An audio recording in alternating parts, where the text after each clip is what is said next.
para esta partilha, eu pensei não repetir aquilo que vou dizer na quarta-feira, porque na quarta-feira vou ler, caso os nervos aí vão estar mais fortes, aí vou ler, e hoje vai ser um pouco mais improvisado. Eu vou começar com uma nota pessoal, e depois dar alguns exemplos desta arquitetura teológica vieiriana. Há 5 anos, se foi assim num seminário de Cipião também aqui, com o professor João Adolfo Anser, falando sobre o Vieira. Na altura estava em pleno trabalho na obra completa do Padre António Vieira. Falamos no Vieira, mas ele falou de uma maneira assim do Vieira escolástico, um pouco, porque ele move-se muito naquela área da filosofia do Etienne Gilson, medieval. Então falou assim de um Vieira muito escolástico, e eu assustei-me. No que eu me disse, vou estudar Vieira escolástico, isto está mal, porque eu nunca gostei muito da teologia escolástica. Mas depois, precisamente nesse ano, a trabalhar com a obra do Vieira, eu dei-me conta que não era bem assim. É verdade que alguns sermões se prestam a isso, a gente procurar ali algumas categorias da teologia escolástica e desenvolver e dizer que o Vieira é escolástico. Mas eu estou convencido, cada vez mais, de que o Vieira foi um grande teólogo, digamos, barroco, ou se quisermos, da época humanística ou barroca, em que apareceu uma nova teologia, sobretudo a partir do século XV, com Lourenço Valla, na Itália. Apareceu uma nova teologia que depois foi um pouco travada pelo Concílio de Trento, que introduziu outras categorias e travou o desenvolvimento dessa teologia, que prometia muito na chamada teologia positiva dos séculos XVI e XVII, mas depois foi simplesmente convertida na teologia fundamental que os conhecemos. Há uma grande divisão entre a teologia dogmática, aquela teologia doutrinal, e a teologia fundamental, aquela que se debruça mais sobre as fontes, a Bíblia, os padres da Igreja, e não tanto sobre as doutrinas. Não é? Mas, infelizmente, essa nova teologia foi um pouco abafada ali naquela altura, mas renasceu no século XX, com os dominicanos, com os jesuítas, e inspirou o Concílio Vaticano II. Por isso, eu acho que não é todo injusto dizer que o Vieira foi um precursor do Concílio Vaticano II, porque ele viveu essa nova teologia naquela época. Bom, dito isto, esta nota mais assim, tipo pessoal, em que fui um pouco assustado lá pelo professor Anser, mas felizmente não desencorajei. Vou agora falar um pouco de alguns exemplos para mostrar como é que era esta teologia do Vieira. Um exemplo da obra circunstancial, dos sermões, daquilo que podemos dizer, daquela obra, daqueles textos que estão ligados a circunstâncias, à pregação ou uma resposta que ele teve que dar a alguma preocupação da época. E depois alguns exemplos daquela obra mais profunda, da teologia profética, da clavis profetária, sobretudo da chave dos profetas. E a primeira nota, em relação à obra circunstancial, preciso dizer que Vieira era um jesuíta. Ele tinha como que a obrigação de defender a teologia de Trento, do Concílio de Trento, que tinha sido um pouco configurada em relação à reforma luterana e calvinista. E, portanto, ele tinha que defender essa teologia de Trento, mas ele tem uma posição muito curiosa, no Vieira. Ele entende que é preciso defender essa teologia, está certo, mas com imaginação. Portanto, a tradição para ele, a tradição católica não é uma herança morta que a gente recebe, conserva e repete, mas é um património que se tem que atualizar constantemente com a reflexão. Ele está aberto à novidade. à novidade. Há uma frase curiosa que ele recupera de Cícero, que diz que saber só o que os antigos souberam não é saber, é lembrar-se. E ele é contra isso. Vieira contra isso. E, portanto, vou dar um exemplo do conceito de Deus em Vieira, que mostra um pouco isso. No cristianismo, o cristianismo dos inícios dos primeiros séculos, houve um grande esforço de definir o Deus cristão como uma trindade, como Deus trino. Pai, Filho e Espírito Santo. E para os cristãos isso correspondia àquilo que foi a revelação de Deus, que se encontra na Bíblia, na Palavra de Deus, nas Escrituras, de um Deus que se revela na história e que é um Deus trino. O Pai, que depois envia o Filho e o Espírito Santo quando chegou a plenitude dos tempos. Esse é o conceito cristão de Deus, trinitário. Mas aos cristãos colocava-se aquela preocupação do Deus judaico, do Deus monoteísta judaico, que criava aí algum conflito. Como é que explicar a Trindade se Deus é só um? O monoteísmo. E, portanto, por isso é que surgiram as heresias. As heresias são tentativas de explicação de como conciliar o Deus trino com o Deus com o monoteísmo. E, no final, portanto, essa definição deu-se através dos primeiros concílios da Igreja, mas já a certa altura, quando se começa a aparecer a teologia cristã, com Orígenes e posteriormente com Agostinho, depois também a questão de como abordar a reflexão sobre Deus. E Agostinho propõe, no livro Doutrina Cristã, propõe uma abordagem do seguinte modo, que se comece com o Deus Uno e depois se fala do Deus Trino. E essa proposta de Agostinho, que se vai tornar clássica durante a Idade Média, vai conduzir a que, na reflexão sobre Deus, os teólogos se apropriem cada vez mais das categorias filosóficas para falar de Deus. E começando com o Deus Uno, vais falar do ser supremo, transcendente, omnipotente, omnisciente, e todas essas coisas que vêm da filosofia, e esquece o Deus da revelação, o Deus trino, que se revelou na história, esquece aquilo que os padres da Igreja chamavam a economia da salvação. Portanto, Deus revelou-se na história para a salvação dos homens. E a teologia escolástica vai agravar isso, como vai refletir sobre o Deus cristão a partir dos textos de Aristóteles, sobretudo da metafísica. Então, o primeiro motor imóvel, essas coisas todas, vão realmente fazer do Deus cristão alguém completamente transcendente e alguém que vão criar aquilo que Pascal chamou o Deus dos filósofos. E essa ideia do Deus dos filósofos agrava-se, ainda que tinha sido pensado sobretudo na escolástica, agrava-se na Idade Moderna. Quem pensa que a Idade Moderna foi contra a escolástica, às vezes nem sempre.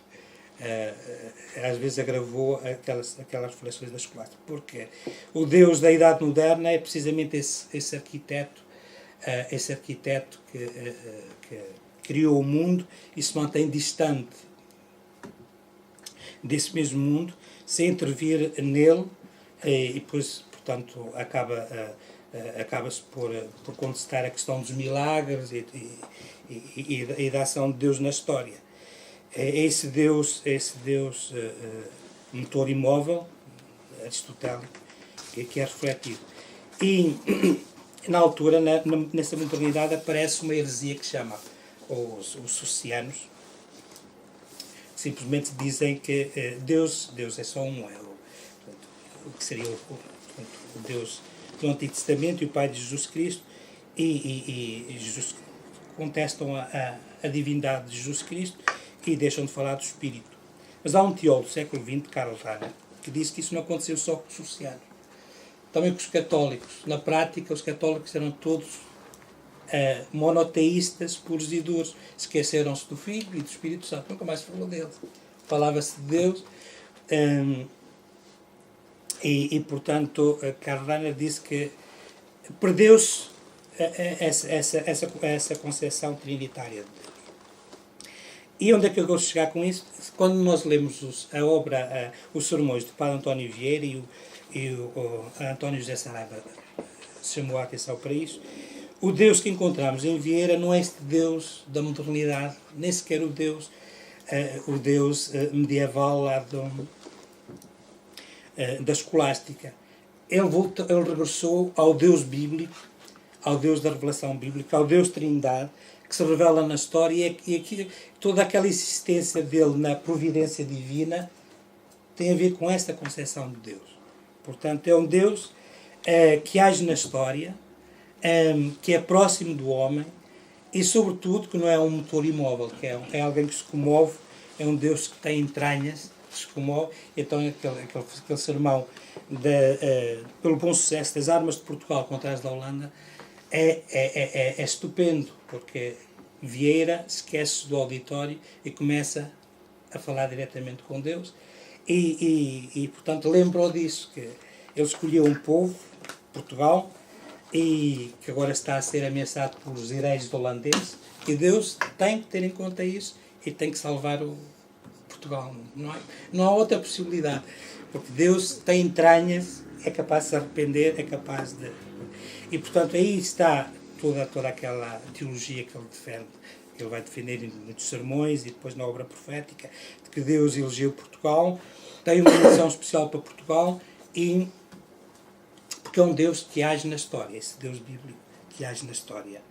E, portanto, é aí que encontramos aquela passagem realmente muito interessante e muito profunda, teologicamente, em que ele, dirigindo-se a Deus, disse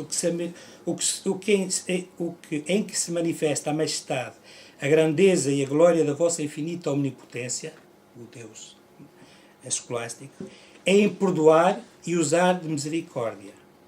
Em castigar, venceis-nos a nós, que somos criaturas fracas, mas em perdoar, venceis-vos a vós mesmo, que sois todo-poderoso e infinito.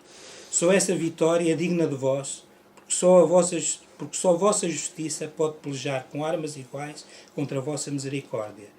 E sendo infinito o vencido, infinita fica a glória do vencedor. Portanto, Deus vence, tendo misericórdia para com Portugal, naquela situação de guerra contra os holandeses. Portanto, esta ideia de um Deus que age na história e que age com sentimento, com entranhas, olhando para o seu povo, mesmo em sofrimento.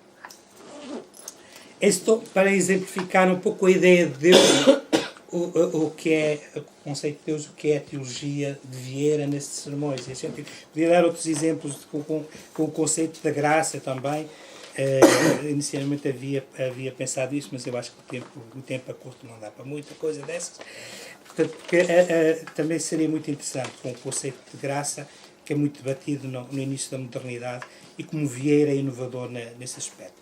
Mas eu agora queria passar para outra obra, aquela obra de grande fogo. Mas é que é aquele inovador na graça? Vale a pena explicar o que é importante. É que é aquele inovador no conceito da teorização da graça. Assim, resumindo muito resumidamente aquilo que se diz lá, no início, quer dizer, todas as grandes polémicas do século XVI e XVII estão em torno do conceito de graça agostiniano, e todos vão beber a Santo Agostinho. Lutero, Calvino, Banhas, e depois Vieira, os jansenistas, etc. Portanto, porque Santo Agostinho é a questão do livre-arbítrio e da graça. Santo Agostinho, contra os maniqueus, ele deu muito valor ao livre-arbítrio, porque os maniqueus diziam que isto está tudo determinado por Deus, portanto o homem não pode fazer nada, não é? E Santo Agostinho chama-lhes a atenção, não, que o homem tem a responsabilidade daquilo que faz, não pode atribuir tudo só portanto, à ação de Deus. Mas depois, mais tarde, quando Plágio começa a dizer que o homem é livre e portanto, pode salvar-se por ele mesmo. Então Santo Agostinho nota aí, então, o livre-arbítrio, o homem quando pecou o pecado original perdeu o livre-arbítrio, depois Lutero glosa um pouco com esse tema de Agostinho, dizendo então que esse livre-arbítrio se tornou um servo-arbítrio com o pecado original. Portanto, que aí contra os pelagianos, Santo Agostinho diz então, que o livre-arbítrio não é assim tão importante. O importante é a graça de Deus. E Deus salva por pura graça ao homem, contra os pelagianos. E, portanto, esse dualismo que encontramos em Agostinho depois vai se manifestar na Idade Moderna, quando há o problema da graça, em todos estes protagonistas. Lutero vai valorizar muito a graça em detrimento do livre-arbítrio. Os jesuítas vão valorizar o livre-arbítrio sem desvalorizar a graça divina. Não é? Mas, portanto, esses debates que a gente encontra. E depois há aquela grande polémica que opôs os dominicanos, Banhas aos jesuítas, a Molina, sobre esta questão do livre-arbítrio e da graça, que, no fundo, tem a ver também com a concepção de Deus, porque quem sobrevaloriza a graça de tal maneira que tem uma certa imagem de Deus que é muito determinista. Portanto, que as coisas estão já pré-determinadas e, portanto, o homem não tem salvação possível, não tem escapatória possível. Era o que dizia Banhas, que defendia uma graça, lá com a expressão latina, ante prevista merita, portanto, em previsão dos méritos da pessoa, enquanto tem que ser mais próximo da corrente protestante. Que era mais próximo da corrente protestante. E, portanto, é isso que depois Banhas entende que aceitar o concurso universal divino, o livre-arbítrio do homem, pudesse determinar, portanto, possa ser determinado pela causa segunda, portanto, o homem, aumentaria excessivamente o poder do livre-arbítrio do homem e diminuiria a omnipotência divina. Quer dizer, aceitando o livre-arbítrio, estava-se a diminuir a omnipotência de Deus, que tem o poder sobre tudo. Enquanto que os jesuítas, valorizando o livre-arbítrio do homem, vão acentuar não a omnipotência de Deus, mas a misericórdia de Deus para com o homem. Portanto, aquela E o que é que é inovador em relação aos colegas jesuítas? Na misericórdia. Ótimo. Ao acentuar a misericórdia, sim. Agora, em relação É curioso que se aproxima com o Papa Francisco, está sempre a falar da misericórdia. Sim. Isso. Sim, acho que isso está no sangue. Depois falamos sobre no sangue dos jesuítas. Em relação à obra profética, a obra profética pode-se ler também numa perspectiva em que Vieira se encontra em constante diálogo com os grandes teólogos católicos do seu tempo. E eu vou aqui enumerar alguns exemplos muito rapidamente. A questão, por exemplo, da realeza de Cristo. Ou, se quisermos, do reino de Cristo, mas do reino de Deus, mas, portanto, do reino anunciado por Jesus Cristo e que tomou corpo na Igreja. Portanto, Vieira não concordaria certamente com essa frase do exegeta francês Loisy, que disse que Cristo veio anunciar o reino e saiu a Igreja. Não, Vieira diria que Jesus Cristo anunciou o reino e a Igreja está ao serviço desse reino. Mas, portanto, ao longo da história, o conceito do reino foi se espiritualizando, foi se transcendentalizando, quer dizer, foi legado para o outro mundo, para o além, e até foi também não só espiritualizando e transcendentalizando, como foi ganhando contornos dramáticos, toda aquela apocalíptica que se desenvolveu na Idade Média, aquele dramatismo lá do fim do mundo, com todo aquilo que viria portanto, a pregação de Elias e de Enós, e depois a vinda do Anticristo, até à vinda de Jesus Cristo, toda essa dramatologia que se pensou para o fim do mundo, portanto, desenvolveu-se desde muito cedo na Igreja. E Vieira, portanto, é alguém que concebe o reino de Deus, começando já a ter já um início neste mundo, no que ele chama o novo estado da Igreja, em que todos se convertem e começam a fazer parte da Igreja. E então, começando já neste mundo, depois prolonga-se pela eternidade. Mas não há que espiritualizar o reino de Cristo. Ele é um reino também temporal e vai ter um começo neste mundo, nessa terra. Então ele está em debate com os teólogos do seu tempo, porque Francisco Soares ou Luís de Molina não aceitariam certamente essas ideias de Vieira, de uma realeza temporal de Cristo. Aliás, eles dizem mesmo que pensar a temporalidade do reino de Cristo era diminuir a própria dignidade e excelência de Cristo. Portanto, e Vieira, precisamente, na Chave dos Profetas, ele discorda diretamente desses dois seus confrades. E há uma passagem curiosa que ele diz lá, lutando contra esta exagerada espiritualização do tema do reino. Isso mitigou-se com os dias e com a consideração o horror daquele nome temporal, e resolveu-se que não eram menos espirituais os que admitiam no Império de Cristo o nome temporal. Nem sempre é maior espiritualidade o que mais se opõe ao corpo. Não fazem menos santo a Cristo, nem querem fazer menos espiritual o mundo os que reconhecem em Cristo o domínio temporal dele. E é por isso, é por isso que ele insiste sempre de que o reino de Cristo vai ter um início neste mundo. E aquilo que os profetas diziam acerca da justiça, escatológica, que haveria um tempo em que todos renunciariam ao pecado e se tornariam justos. Aquilo que os profetas dizem acerca da paz messiânica, vai haver um tempo em que todo o mundo que se vão a desfazer das armas, vão converter as armas em charruas, para lavrar os pecados. Isso vai se realizar na Terra, porque os seus confrades, Soares e Molina, isso vai se realizar no fim do mundo. Não é? Vieira dizia, não, vai haver um momento neste mundo em que isso vai ocorrer.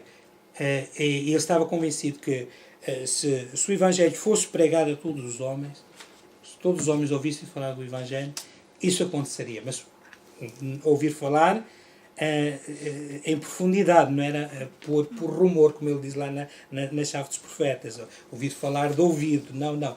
Era de serem catequizados, isto é, a receberem essa mensagem do Evangelho. Os homens converter-se-iam, deixariam o pecado e, portanto, tudo isso aconteceria. Então, isso é que seria o início do reino de Cristo neste mundo, na Terra. Dou mais um exemplo. Este vai demorar um bocadinho mais a explicar. Sobre a questão da salvação das pessoas, dos homens, todos os homens, é chamada, portanto, porque houve sempre na Igreja aquela preocupação em entender aquela passagem da carta a Timóteo, Deus quer que todos os homens se salvem e cheguem ao conhecimento da verdade. Salvação universal de todos os homens. Houve sempre problema em compreender isso. Orígenes defendia a apocatástasis, a conversão final, mas foi sempre muito combatido ao longo da história da Igreja. Aquilo que acontece é que durante a Idade Média acreditou-se que o Evangelho já tinha sido anunciado por toda a Terra. E, portanto, se havia alguém que não se converteu, foi porque não quis, porque já ouviu de alguma maneira, os judeus já ouviram falar, os muçulmanos já ouviram falar. Pode haver algum pagão a viver nas florestas que não ouviu. Então São Tomás dizia, para esse que vivem nas florestas, entre os animais, que não ouviram falar do Evangelho. Então São Tomás dizia, bem, essas pessoas estão em ignorância invencível de Deus, nunca ouviram falar de Deus e do Evangelho, portanto, não podem ser acusados de pecado de infidelidade. No entanto, isso não quer dizer que se salvem logo, porque Deus colocou no coração dos homens a lei natural. Portanto, pelo menos terão um sentido do que é bom, do que é bem e do que é mal, e se fizeram mal, portanto, condenam-se. Se fizeram mal, são condenados. Esse era o entendimento de São Tomás, que depois, no século XVI, quando se descobre que, afinal, não eram só 2 ou 3 lá nas florestas, que era muito mundo que não conhecia o Evangelho, que era preciso evangelizar. Então foi-se recuperar esse conceito da ignorância invencível lá a São Tomás, para explicar como é que toda essa gente que nunca tinha ouvido falar do Evangelho se pode salvar. Soares e um outro jesuíta, Granado, defendiam precisamente a posição de São Tomás. São perdoados do pecado de infidelidade, portanto não conhecem Deus, não podiam ser infiéis a Deus, mas têm a lei natural no coração, portanto se fizeram mal estão condenados. Mas Vieira tem uma outra interpretação. Vieira diz não, é da experiência dele e portanto não é só dele, ele enumera também vários testemunhos nesse sentido. Um jesuíta José Acosta, o jurista Juan Solórzano Pereira e o bispo Afonso de Penha Montenegro, de que também defendiam que realmente isso da lei natural no coração isso tem muito que se lhe diga, portanto, porque a experiência deles é que muitas pessoas essa reta razão que devia orientar para o bem e para o mal está muito corrompida. Não sabem o que é bem e o que é mal. Quer dizer, está numa ignorância invencível também da lei natural.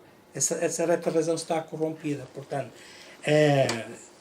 não é só a questão da ignorância invencível de Deus, a ignorância invencível da própria lei natural. E, portanto, Deus vai salvar. Não podem ser castigados com uma pena eterna, porque fizeram mal sem saberem que estavam a fazer mal. Portanto, não podem ser condenados, vão se salvar. Portanto, Vieira vai nessa linha de interpretar o conceito de ignorância invencível de uma maneira mais alargada, não só como a ignorância invencível de Deus, mas a ignorância invencível também da lei natural.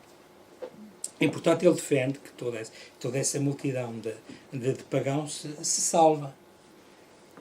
Então ele fala em duas salvações, da possibilidade de 2 salvações em Deus, diz ele. O primeiro e comum modo de salvar é tornar fiéis os que primeiro foram infiéis, através da conversão. Não é? Convertem-se ao Evangelho, tornam-se fiéis e salvam-se, chegam ao conhecimento de Deus e salvam-se. O segundo e extraordinário modo é o que basta para compassivamente salvar da pena eterna do sentido os mesmos infiéis que vivem e morrem na sua infidelidade sem culpa por invencível ignorância do mesmo Deus. E todos estes dois modos de salvação pertencem à mesma multiplicada misericórdia divina. Portanto, Deus é infinitamente misericordioso e salva uns e outros. Era a resposta dele a este problema que ainda é atual. Quer dizer, esse problema da salvação universal mantém-se até hoje em dia, e depois do Concílio do Vaticano II ainda, porque havia teólogos que falavam na abertura para a salvação através das religiões. As religiões são também via salvação das pessoas, e contra a qual depois reagiu o Santo Ofício em 99 com aquele famoso documento Dominus Jesus, que criou tanto problema. Portanto, é um problema que se mantém atual, e esta atitude e esta compreensão de Vieira parece muito interessante. Eu não dou, mas havia outros exemplos também das chaves dos profetas, como se vê que ele, em diálogo com os teólogos do seu tempo, apresenta vias, soluções de pensar os temas muito originais e muito interessantes. Bem.